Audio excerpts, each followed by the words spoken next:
যতটুকু আমার সাথে সততা আছে, যতটুকু আমি মনে করি যে মানুষের জন্য কিছু করা প্রয়োজন, ঠিক এই কাজগুলো আমি শিখেছি খুব কাছে থেকে মরহুম ব্যারিস্টার আব্দুস সালাম তালুকদারের সন্তানের মতো হয়ে। কখন যেন উনি মনের অজান্তে বাবার জায়গাটা ফিল আপ করেছিল আমি আসলে জানি না। মেঘে মেঘে আজকে ২৬ বছর হয়ে গেল উনি আমাদের মাঝে নাই। এই যে উনি আমাদের মাঝে নাই, আমি এতদিন খুব তার শূন্যতা অনুভব করতাম, কিন্তু আমি আজকে প্রথম বলতে চাই উনি আমাদের মাঝে নাই। মহান রাব্বুল আলামিন কখন কাকে নিবে উনিই জানেন।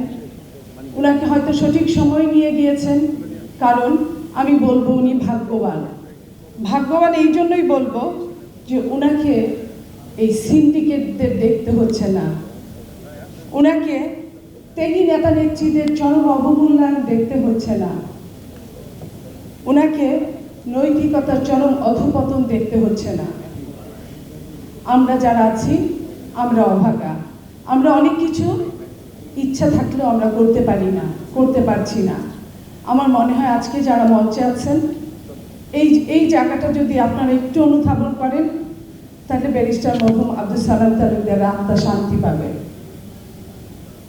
আমি ওনাকে দেখেছিলাম এইভাবে যে শিক্ষা মানুষকে মহৎ করে, বুদ্ধিমত্তা মানুষকে অগ্রসর করে, শিক্ষা এবং বুদ্ধিমত্তার সংযোগ মানুষকে মহান করে। একজন মহান পুরুষ হিসেবে দেখেছিলাম এই মঞ্চে।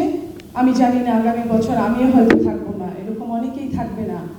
আমরা মরহুম ব্যারিস্টার আব্দুস সালাম তালুকদারের মতো ঠিক এমন করে কথা বলতে চাই। আমার সততা, আমার বিশ্বাস, আমার পরিশ্রম সব একাকার হয়ে যাক শুধুমাত্র বাংলাদেশের জন্য। সবাই ভালো থাকবেন, সবাইকে ধন্যবাদ। বাংলাদেশ জিন্দাবাদ।